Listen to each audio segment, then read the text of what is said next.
जी, last class में we started from reactions of alkenes, and the first reaction that we discussed was combustion of alkenes. It's same as that of the alkenes, and then we started studying about the addition reaction of alkenes.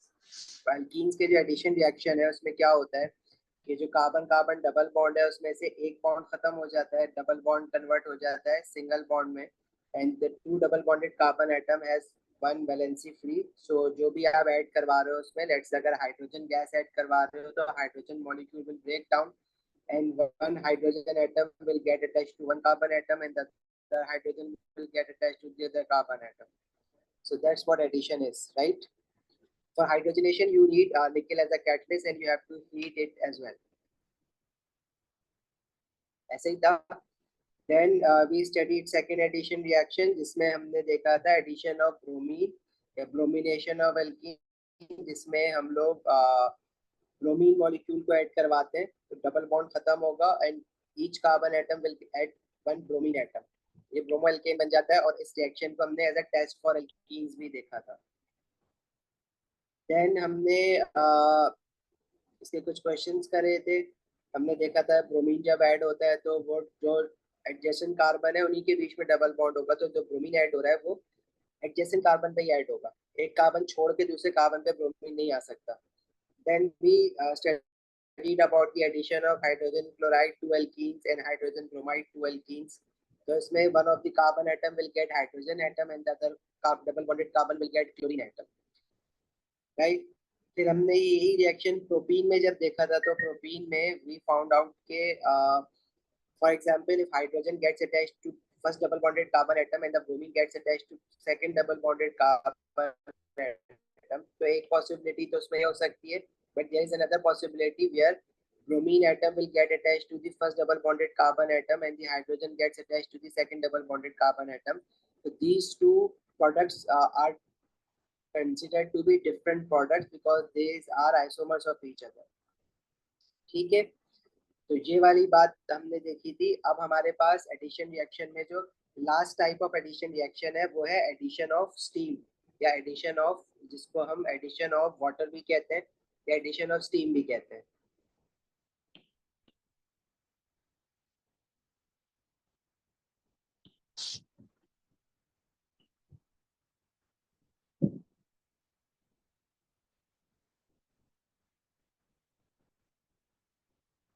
Addition of steam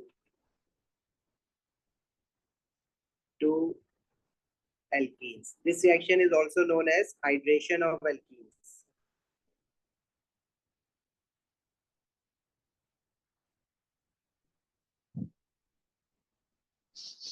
अच्छा, इस reaction में क्या होता है जब alkene को हम steam के साथ रिएक्ट करवाते हैं, लेट्स से हमारे पास जो एल्कीन है वो इथीन है C2H4. Whenever we react alkene with steam तो हमारे पास प्रोडक्ट में एक नई फैमिली जनरेट होती है, उसको हम कहते हैं अल्कोहल्स, राइट. जनरल इक्वेशन इसकी क्या होगी? If any alkene reacts with steam we get alcohol as a product. अब नेक्स्ट चैप्टर हमारा अल्कोहल सी है, ठीक है. C2H4 को जब हम स्टीम के साथ रिएक्ट करवाएंगे तो हमारे पास जो प्रोडक्ट बनेगा उसका फॉर्मूला होता है C2H5OH. अभी इसका स्ट्रक्चर बनाते हैं तो समझ आएगा इसमें क्या हो रहा है. अच्छा, इस रिएक्शन को करवाने के लिए हमारे पास जो रिएक्शन कंडीशंस है वो हमें याद रखनी है. थोड़ी सी डिफरेंट रिएक्शन कंडीशंस है इसमें.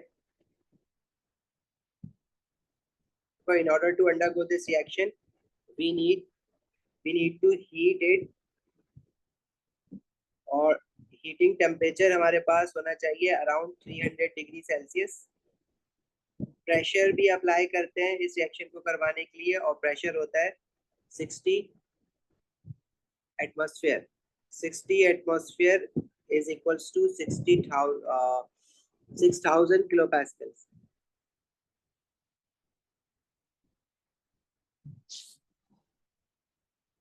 अच्छा, कैटलिस्ट भी हमारे पास इस रिएक्शन में यूज होता है. इस कैटलिस्ट जो हम लेते हैं वो एसिड एज अ कैटलिस्ट लेते हैं. यूजुअली वी टेक कंसंट्रेटेड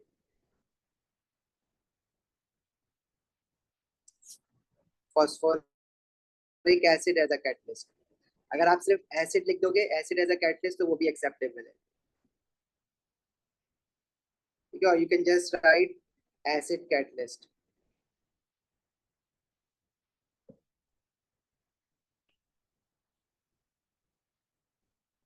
अच्छा, किस तरह से होता है ये रिएक्शन? अब हमारे पास इथीन है, इसमें कार्बन कार्बन डबल बॉन्ड है। जब स्टीम को इसके साथ रिएक्ट करवाएंगे तो जो वाटर का मॉलिक्यूल है वो ब्रेक डाउन होगा, और किस तरह से ब्रेक डाउन होगा? वाटर में से निकलेगा एक H, हाइड्रोजन अलग होगा और OH वाला पार्ट उसका अलग हो जाएगा। जो डबल बॉन्ड है ये खत्म होगा, and both of these double bonded carbon atom will get, one carbon will get hydrogen and the other carbon atom will get OH। तो ये जो OH कार्बन के साथ अटैच्ड होता है, तो ये हमारे पास एक न्यू फैमिली बन जाती है जिसको हम कहते हैं अल्कोहल्स। तो अभी अल्कोहल्स के बारे में पढ़ेंगे, इनकी नेमिंग भी पढ़ेंगे। तो ये हमारे पास ये जो एल्कीन है, ये basically two carbon atom alkene is known as ethene. तो ये जब स्टीम के साथ रिएक्ट हो रहा है तो जो अल्कोहल बन रहा है उसका नाम होता है इथेनॉल।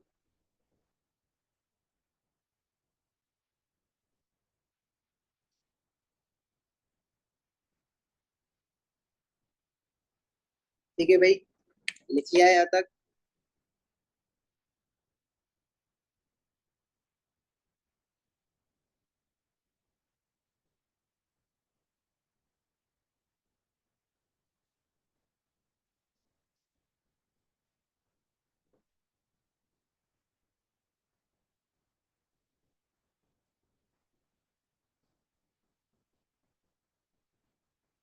अगर आप इथीन के साथ रिएक्ट करवाओगे तो इथेनॉल बनेगा, अगर आप प्रोपीन के साथ रिएक्ट करवाओगे तो प्रोपेनॉल बनता है। तो वो हम अभी अल्कोहल्स में ये रिएक्शन दोबारा पढ़ेंगे, तो वहां पे इसको जरा देखते हैं डिटेल में। चले आगे बढ़े।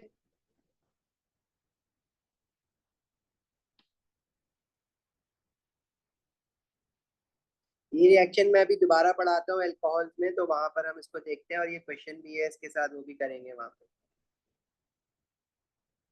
बल्कि क्वेश्चन तो मैं अभी करवा देता हूँ।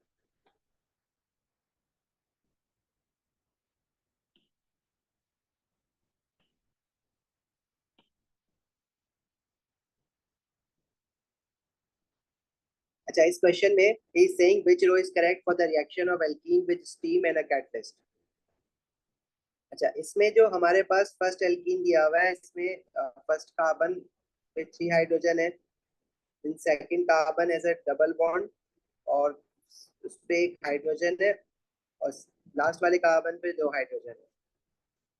देखो, जब हम इसको रिएक्ट करवाएंगे स्टीम के साथ, तो हमारे पास जो प्रोडक्ट बनेगा उसमें कितने तरह के प्रोडक्ट बन सकते हैं, जरा इस चीज को ध्यान से सुनना। देखो, इसमें दो पॉसिबिलिटीज है। एक पॉसिबिलिटी तो ये है कि फर्स्ट कार्बन पे अगर हाइड्रोजन लग जाए तो सेकंड कार्बन पे OH लगेगा।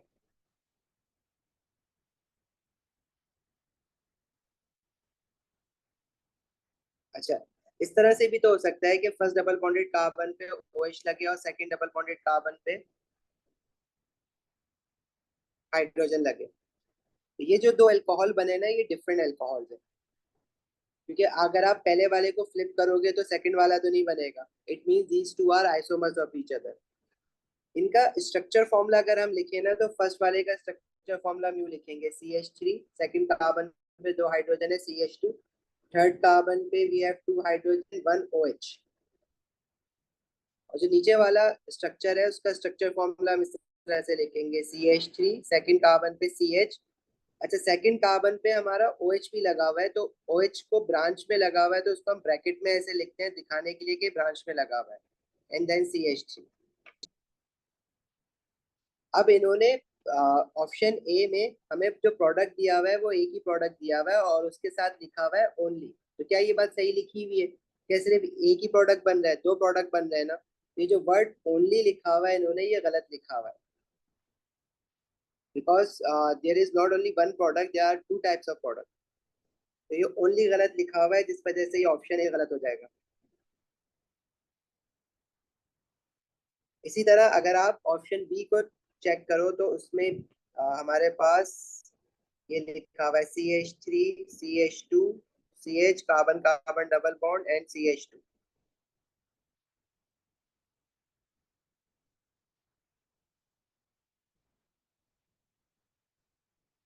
अच्छा, इसमें भी हमारे पास देखो दो तरह के प्रोडक्ट बनेंगे, CH3 CH2। Double bonded carbon atom है, फर्स्ट कार्बन पे एक हाइड्रोजन लगा हुआ है, सेकंड डबल बॉन्डेड कार्बन पे जो है वो दो हाइड्रोजन लगे हुए हैं।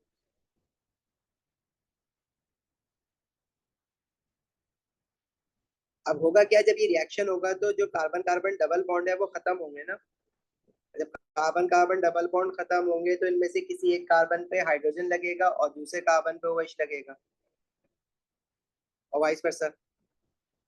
तो इसमें भी देखो दो डिफरेंट तरह के प्रोडक्ट्स बन रहे हैं ना। अगर फर्स्ट वाले का हम स्ट्रक्चर फॉर्मूला लिखेंगे तो वो इस तरह से दिखेगा, CH3 CH2 CH2 OH। और जो सेकंड वाला प्रोडक्ट बना है उसका स्ट्रक्चर फॉर्मूला लिखेंगे तो वो बनेगा CH3 CH2 CH, फिर ब्रैकेट में OH एंड देन CH3। तो अगेन उन्होंने वही काम किया हुआ है, वहां पे एक प्रोडक्ट लिखा है इनमें से जो फर्स्ट वाला है और उसके साथ ओनली लिख दिया है, जबकि हमारे पास दो तरह के प्रोडक्ट बन रहे हैं।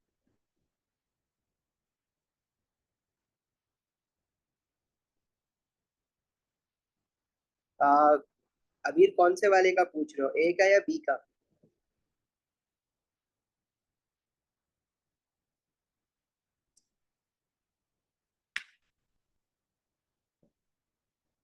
आ गया समझ, ओके। अच्छा, अब जो इसमें इन्होंने ऑप्शन सी दिया हुआ है जरा इसको देखते हैं।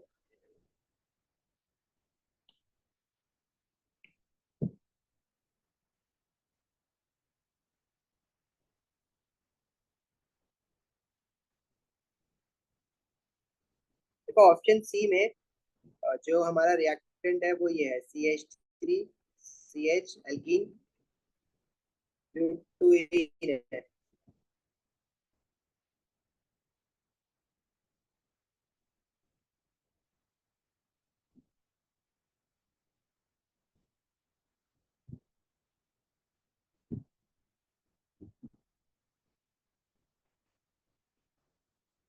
इसमें से अगर फर्स्ट कार्बन पे हम हाइड्रोजन लगाएं, सेकंड पे OH लगाएं, या दूसरी पॉसिबिलिटी ये कि फर्स्ट डबल बॉन्डेड कार्बन पे OH और सेकंड पे H, तो ये दोनों प्रोडक्ट जो है ना वो आइडेंटिकल है, ये आइसोमर्स नहीं है, क्योंकि अगर मैं फर्स्ट वाले को फ्लिप करूंगा तो सेकंड वाला बन जाएगा। और अगर मैं फर्स्ट वाले का स्ट्रक्चर फॉर्मूला लिखूं तो इस तरह से बनेगा CH3 CH2 CH, और फिर उसके साथ ब्रांच पे OH है तो वो ब्रैकेट में लगाएंगे ताकि पता लगे कि वो ब्रांच पे नीचे की तरफ है। Similarly CH3 CH OH CH2 CH3।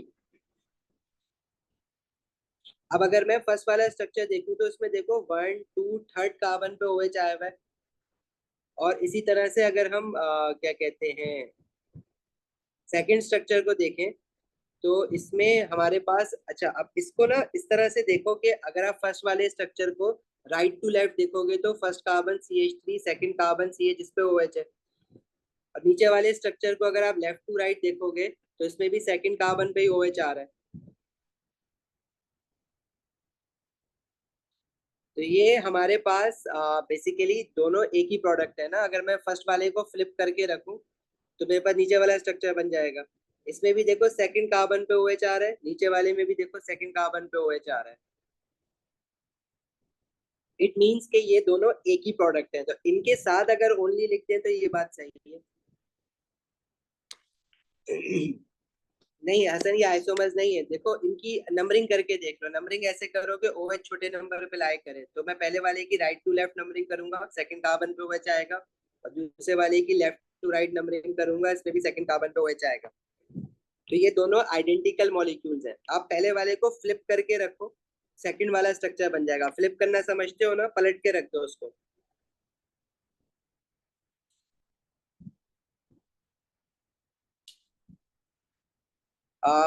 Shortcut Mantasha, shortcut इसमें यही है कि आप बगैर बनाए इसको कर लो।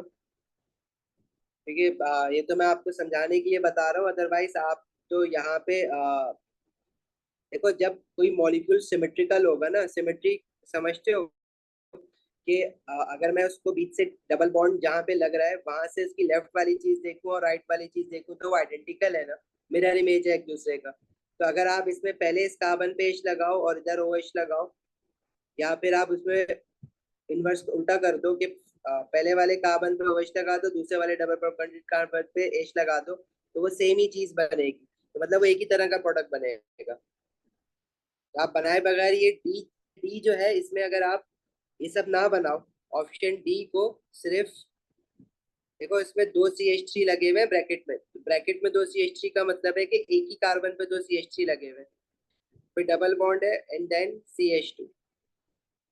तो इससे जो आप दो डिफरेंट जो प्रोडक्ट बनाओगे क्या वो डिफरेंट बनेंगे? मैं अगर डबल बॉन्ड हटाऊं तो अगर आपने फर्स्ट का डबल बॉन्डेड कार्बन पे OH लगाया, सेकंड पे H लगाया,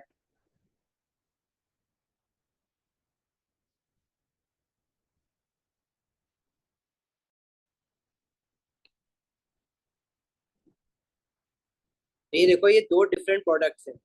अब पहले वाले को मैं फ्लिप करके रखूं तो सेकंड वाला स्ट्रक्चर नहीं बनेगा, क्योंकि पहले वाले कार्बन में पहले वाले अल्कोहल में जिस कार्बन पे OH है उसके साथ दो CH3 भी लगे हुए हैं, और नीचे वाले स्ट्रक्चर में जिस कार्बन पे OH है उसके साथ सिर्फ दो हाइड्रोजन लगे हुए हैं। तो ये दो डिफरेंट स्ट्रक्चर्स हैं, तो it means these two are different product. तो इसके साथ भी जो ओनली लिखा हुआ है वो गलत लिखा हुआ है, इन्होंने सेकंड स्ट्रक्चर के साथ बना के ओनली लिख दिया है।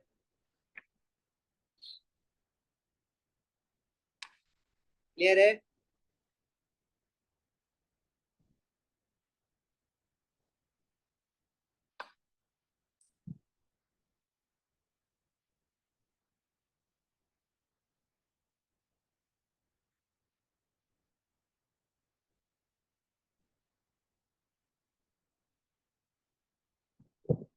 आगे बढ़े।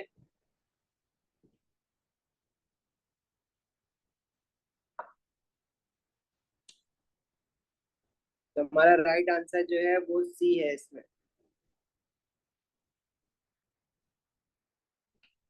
अच्छा जी, अल्केन्स का एक रिएक्शन था क्रैकिंग, जो हमने छोड़ा हुआ था। क्रैकिंग बेसिकली क्या होता है? अब हमारे पास जो एल्केन्स होते हैं ना वो एज अ फ्यूल यूज होते हैं, और ये मिलते कहाँ से हैं हमें? जो जमीन से हम पेट्रोलियम या क्रूड ऑयल निकालते हैं उसमें सारे एल्केन्स होते हैं, methane, ethane, propane, butane, pentane. अब जैसे जैसे हम नीचे जाएंगे तो और बड़े कार्बन वाले एल्केन्स मिलेंगे, मतलब और ज्यादा नंबर ऑफ कार्बन वाले एल्केन्स मिलेंगे।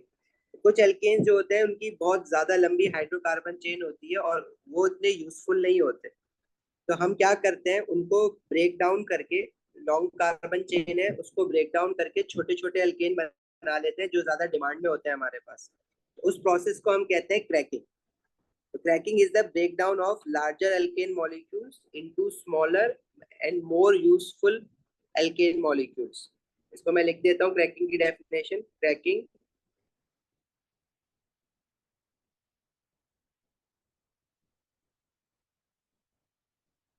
is the breakdown of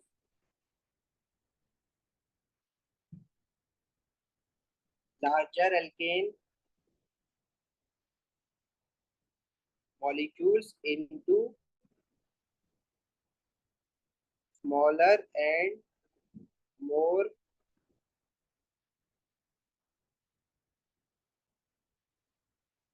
useful alkane molecules।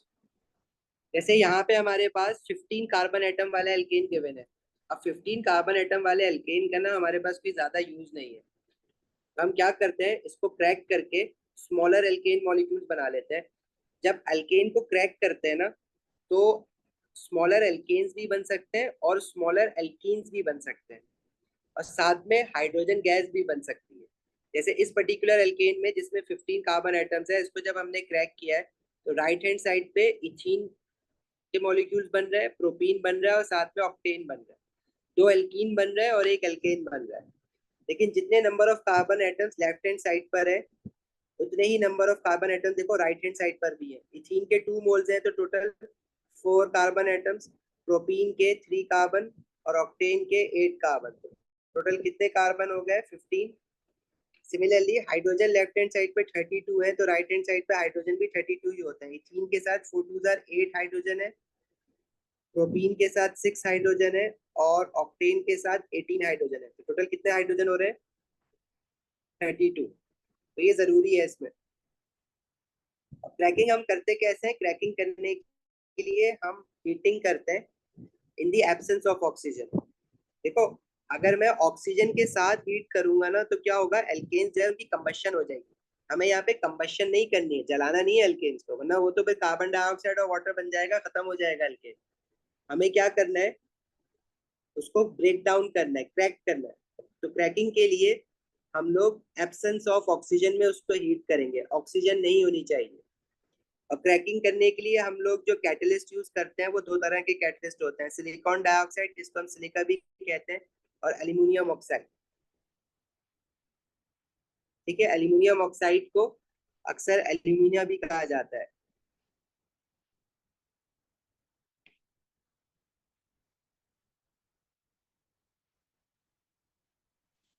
ये आपको दिया हुआ होगा, आपको वो रैंडम बन रहे होंगे, वो आपको या तो वो एक हाइड कर देगा और बाकी बनाने होंगे। देखो, अगर मेरे पास एक एल्केन है, लेट्स से 8 कार्बन एटम वाला एल्केन है, C8H18। इसको हमने ब्रेक डाउन करा, और लेट्स से एक C3H8 एक एल्केन बना, प्रोपेन।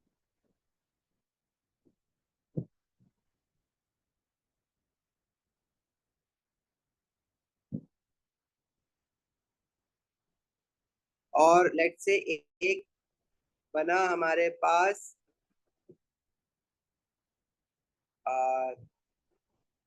इथीन। अब बीच में क्या बनेगा, वो आप नंबर ऑफ कार्बन एटम्स कितने बचे? टोटल 8 कार्बन एटम्स है ना। राइट हैंड साइड पर भी कितने हो गए? 3 कार्बन एटम प्रोपेन के साथ और 2 कार्बन एटम इथीन के साथ, 5 हो गए। तो there are 3 more carbon atoms left. तो आपके पास जो तीसरा प्रोडक्ट होगा वो 3 कार्बन एटम वाला होगा। सही है। अच्छा, अब ये 3 कार्बन एटम वाला एल्कीन भी बन सकता है, एल्केन भी बन सकता है, तो वो हमें बताएगा कि क्या बनाना है। अगर मैं आपसे कहूँ कि ये 3 कार्बन एटम वाला एल्कीन बना है कोई, ठीक है, मैं कह रहा हूँ एल्कीन बनाओ 3 कार्बन एटम वाला, तो वो तो हम बना चुके हैं ऑलरेडी, एल्केन तो बना चुके हैं। 3 कार्बन एटम वाला जो एल्कीन होगा उसका फॉर्मूला क्या होगा? C3H6, जो कि होता है प्रोपीन। सही है। अच्छा, अभी हम डिसाइड नहीं कर सकते, हमें वो दो बता देगा और एक हाइड कर देगा, तो हमें वो काउंट करके लिखना होगा, हम बाकी नहीं बता सकते कि कौन सा बनेगा। अब देखो, क्या हाइड्रोजन इक्वल हो गए लेफ्ट और राइट पे? कार्बन तो हो गए। कार्बन लेफ्ट हैंड साइड पे टोटल 8 कार्बन है, राइट हैंड साइड पे देखो प्रोपेन के साथ 3 कार्बन एटम, प्रोपीन के साथ 3 कार्बन एटम, इथीन के साथ 2 कार्बन एटम। तो कार्बन तो 8 हो गए। What about hydrogen?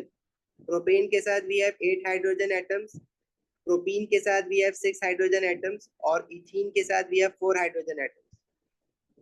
तो हाइड्रोजन भी 18 हो गए। क्रैकिंग एल्केन की होती है, एल्कीन्स की नहीं होती है।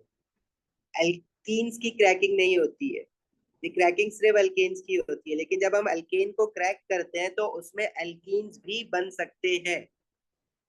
सही है।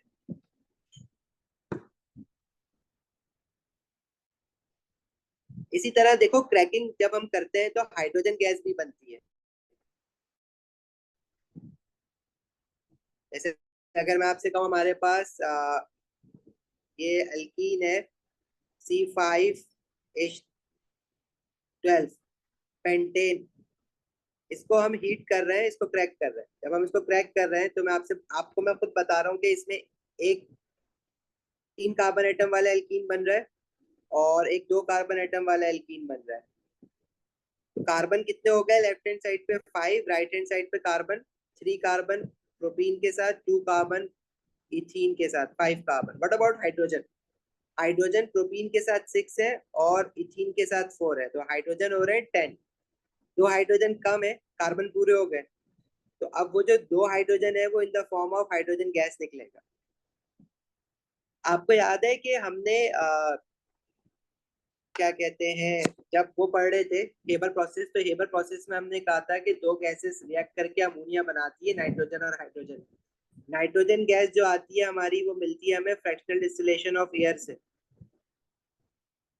जो हमें अभी पढ़ना है। और हाइड्रोजन गैस कहाँ से आ रही थी उसमें, याद है किसी को? हाइड्रोजन गैस हमें मिल रही थी क्रैकिंग ऑफ पेट्रोलियम से। तो ये क्या है, एल्केन को पेट्रोलियम ही कहते हैं, क्रैकिंग ऑफ पेट्रोलियम या क्रैकिंग ऑफ एल्केन्स। तो वो हमें भाई बताएगा, ऐसा नहीं हो सकता कि वो कुछ कोई भी प्रोडक्ट ना बताए बोले सब कुछ बना दो। हसन हेबर प्रोसेस रिवर्सिबल रिएक्शन में पढ़ा है ना भाई?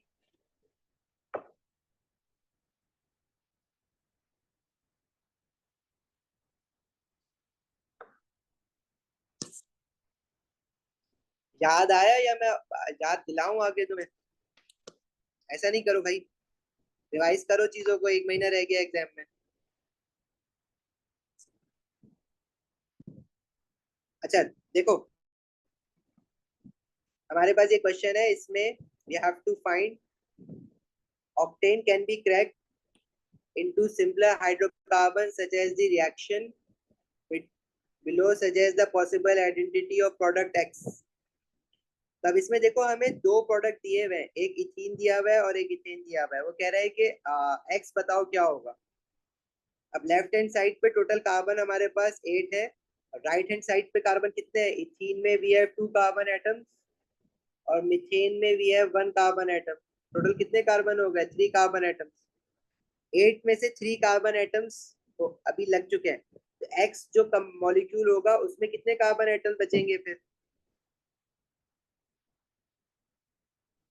8 माइनस 3 इज 5। अच्छा हाइड्रोजन गैस उसने नहीं बोला हुआ बनाने के लिए, एक एक्स बोला हुआ है जो कि एक हाइड्रोकार्बन होगा। उसमें हाइड्रोजन कितने होंगे? लेफ्ट हैंड साइड पे टोटल हाइड्रोजन 18 है, राइट हैंड साइड पे हाइड्रोजन कितने? 4 हाइड्रोजन इथीन के साथ है और 4 हाइड्रोजन मीथेन के साथ है, तो टोटल 8 हाइड्रोजन है अभी। तो एक्स में कितने हाइड्रोजन होंगे? 10।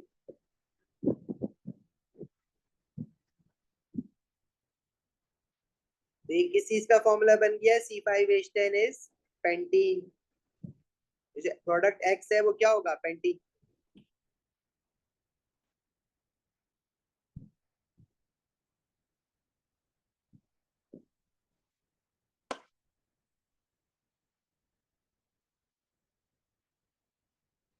क्लियर है? आगे बढ़े अब।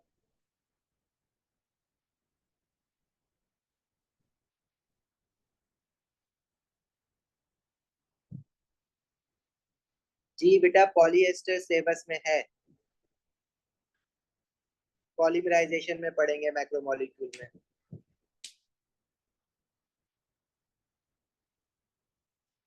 देखो फॉलो आपका, इसमें कोई एक ही अननोन होगा ना कंपाउंड, तो आपने बस टोटल जितने कार्बन लेफ्ट पर है उतने ही कार्बन राइट पर भी करना है। तो दो प्रोडक्ट तो उसने खुद ही दिए हुए हैं, जिसमें टू टू कार्बन एटम, एक में 2 कार्बन एटम है, एक में 1 कार्बन एटम है। तो आपके पास अब कार्बन बचे कितने फिर? 8 में से 3 कार्बन एटम वाले प्रोडक्ट उसने दे दिए, तो बाकी के 5 कार्बन एटम एक्स में ही आएंगे।